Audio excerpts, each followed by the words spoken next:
Hello everyone, welcome to channel The Learnish.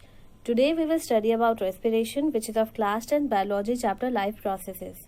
Now in this video we will study why respiration is important, what are the sites where respiration takes place, what is the mechanism of breathing, and why respiration is important. So let's start. Respiration, it is a process by which food, particularly glucose, is oxidized to release energy. So here the main purpose of respiration is to release energy. Now in digestion we study that we eat food to get energy. That actual process of releasing energy happens in the process of respiration. In digestion, complex organic substances, they are broken down by different enzymes to convert them into simple substances which can be easily absorbed into the blood. The blood then supplies those simple substances like glucose to different parts of the body and in every cell. So in cell, the glucose combines with oxygen inhaled during breathing to release energy. Now here is a reaction which is shown which takes place during the process of respiration. Glucose C6H12O6, it combines with 6 molecules of oxygen to form carbon dioxide, water and energy. Here energy released is 38 ATP. ATP is the energy currency of cell. Now glucose, it is a respiratory substrate. Respiratory substrate means the raw material which is needed for respiration. Now many a times we get confused between breathing and respiration. See, breathing, it is a part of respiration. It is just a mechanical process in which we inhale oxygen and exhale carbon dioxide. So the air which we exhale, it contains larger amount of carbon dioxide and less amount of oxygen. It does not mean that the air which we exhale do not contain oxygen. It contains oxygen, but the amount of carbon dioxide is greater than the amount of oxygen. Similarly, the air which we inhale, that has a greater amount of oxygen than carbon dioxide. That's why we say we inhale oxygen and exhale carbon dioxide. There are 4 steps of respiration, which are breathing, exchange of gases between lungs and blood, exchange of gases between blood and organ, and cellular respiration, which takes place in mitochondria of cell. Now the first point, breathing, I have already explained you. Second is the exchange of gases between lungs and blood. See, when we inhale oxygen, our lungs are filled with oxygen, and blood, it brings deoxygenated blood from different part of the body to the lung. So deoxygenated means that blood which is containing greater amount of carbon dioxide. So our lungs are containing oxygen and blood is having carbon dioxide, which is exchanged at the surface of lung. Lung gives oxygen to blood and blood in turn gives carbon dioxide to lung. So here the exchange process is taking place. Now the blood has received oxygen from the lung. It will transport that oxygen to different parts of our body. It will reach different organs, tissues and cells. Now at the cell, the blood will give oxygen to it, and the organ which is performing respiration inside the cell, that is producing carbon dioxide. So it will give carbon dioxide to blood. So here also the exchange process is taking place.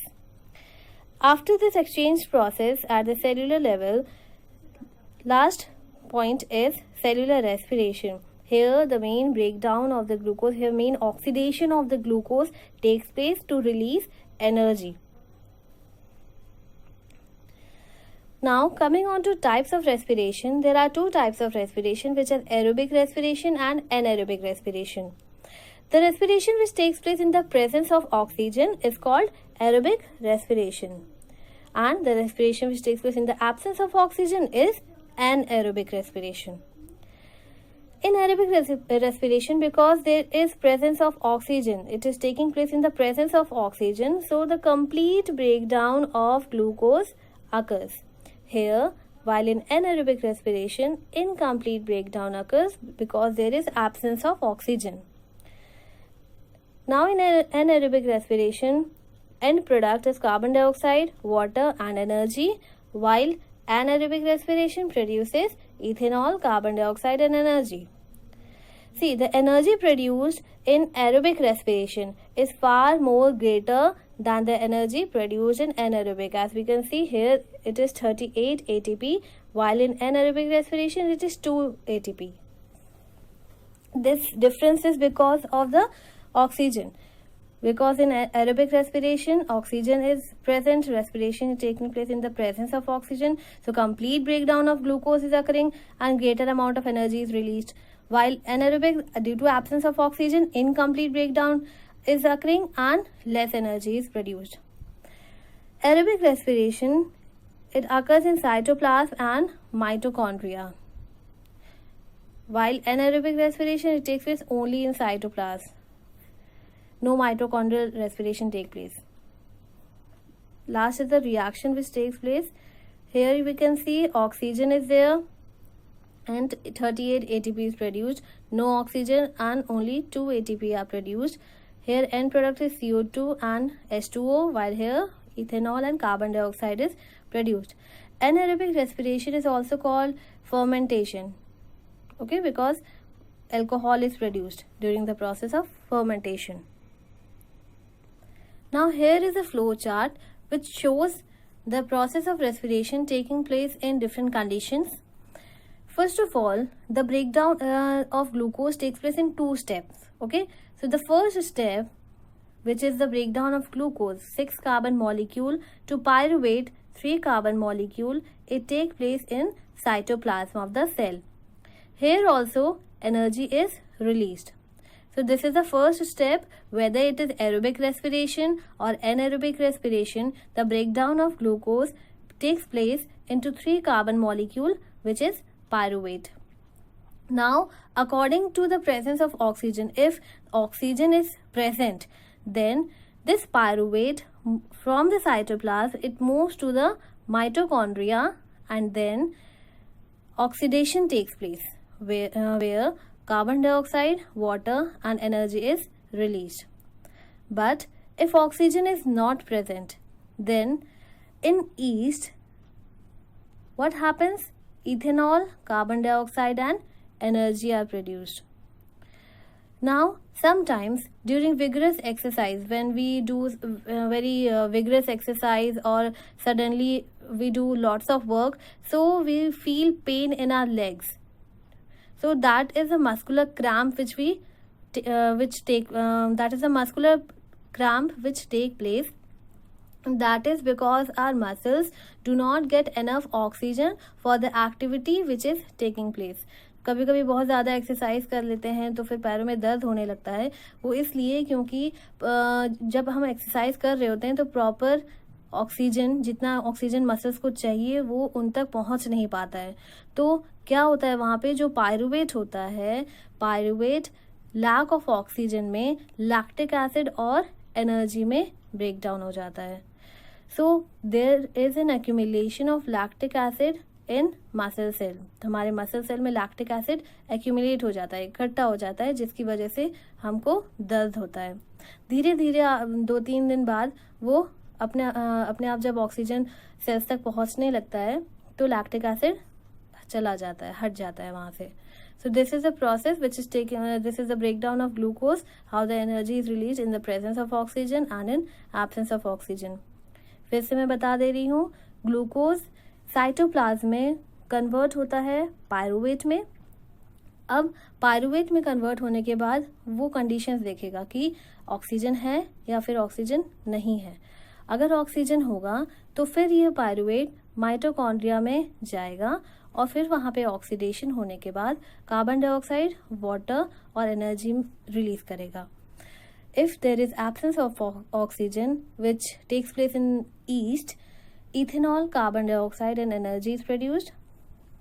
अगर फिर भी lack of oxygen है, जैसे कि हमारे muscle cell में जब हम बहुत ज़्यादा एक्सरसाइज कर लेते हैं तब हो जाता है, then lactic acid and energy is produced. So that pain which we feel in our muscles, that is due to the accumulation of lactic acid. Now coming on to ATP. ATP is the energy currency for most cellular processes. The energy released during the process of respiration is used to make ATP molecule. So the energy which is being released during the process of respiration, some of the energy is used and some of the energy is stored in form of ATP. Now ATP, it is formed from two things, adenosine diphosphate and inorganic phosphate. They use energy, the energy which is released during respiration to form ATP molecule. Now in future, if we need more energy, then ATP molecule are broken down and 30.5 kilojoule per mole energy is released. Now moving on to respiration in plants.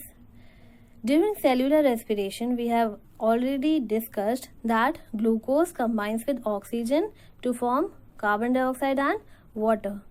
Now in plants, during the daytime, see, respiration takes place in daytime also and during night also. But photosynthesis in plants takes place during daytime only. So during the day, the carbon dioxide and water which is produced, that is used for the process of photosynthesis, and again glucose and oxygen is released. This cyclic process takes place during daytime.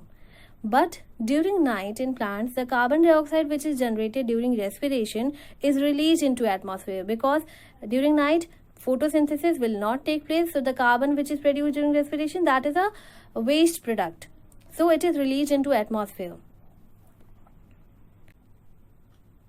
Now respiratory organ in terrestrial animals and aquatic animal, they are different. Terrestrial animals have lungs, while aquatic animals, they have gills.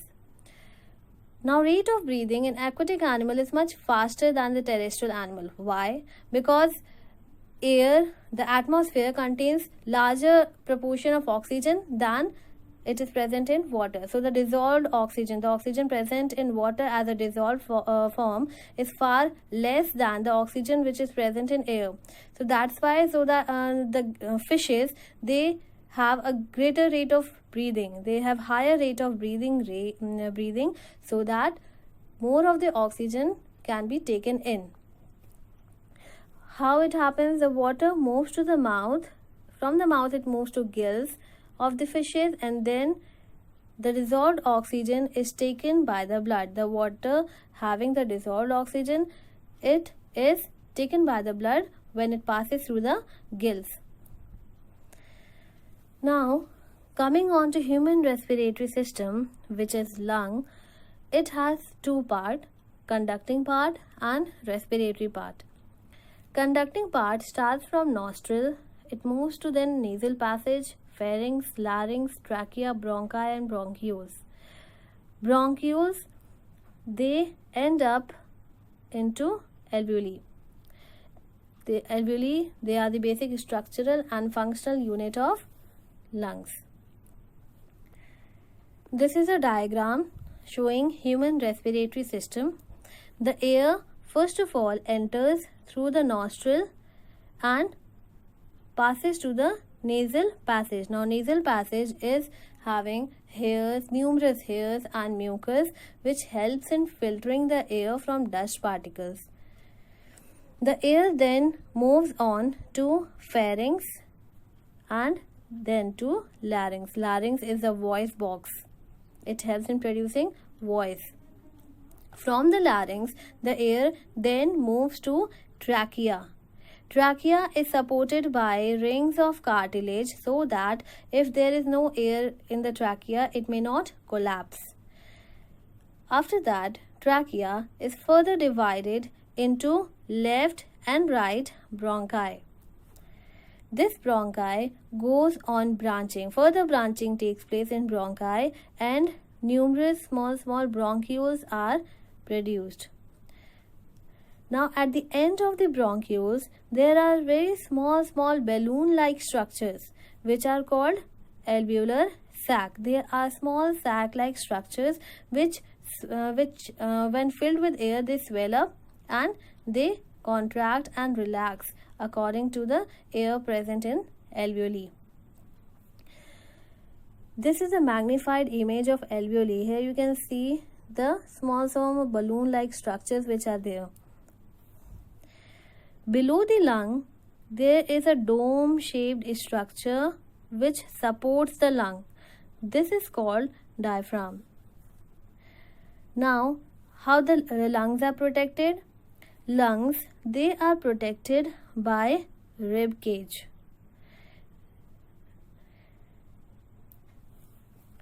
Now, lungs, they are the spongy bag-like structure present in thoracic cavity. Thoracic cavity is the chest cavity. They are protected by rib cage and are covered by membrane called pleura. So, there is a pleural membrane which protects the lung. Both lungs rest upon the muscular diaphragm, which I already told you. Alveoli, they are the thin-walled sac-like structures surrounded by a network of capillaries because the exchange of gases take place at alveoli. Increase the surface area for gaseous exchange in lungs, and they are the structure and functional unit of lungs. Now, moving on to mechanism of breathing in human, how breathing takes place. It has two steps, inhalation and exhalation.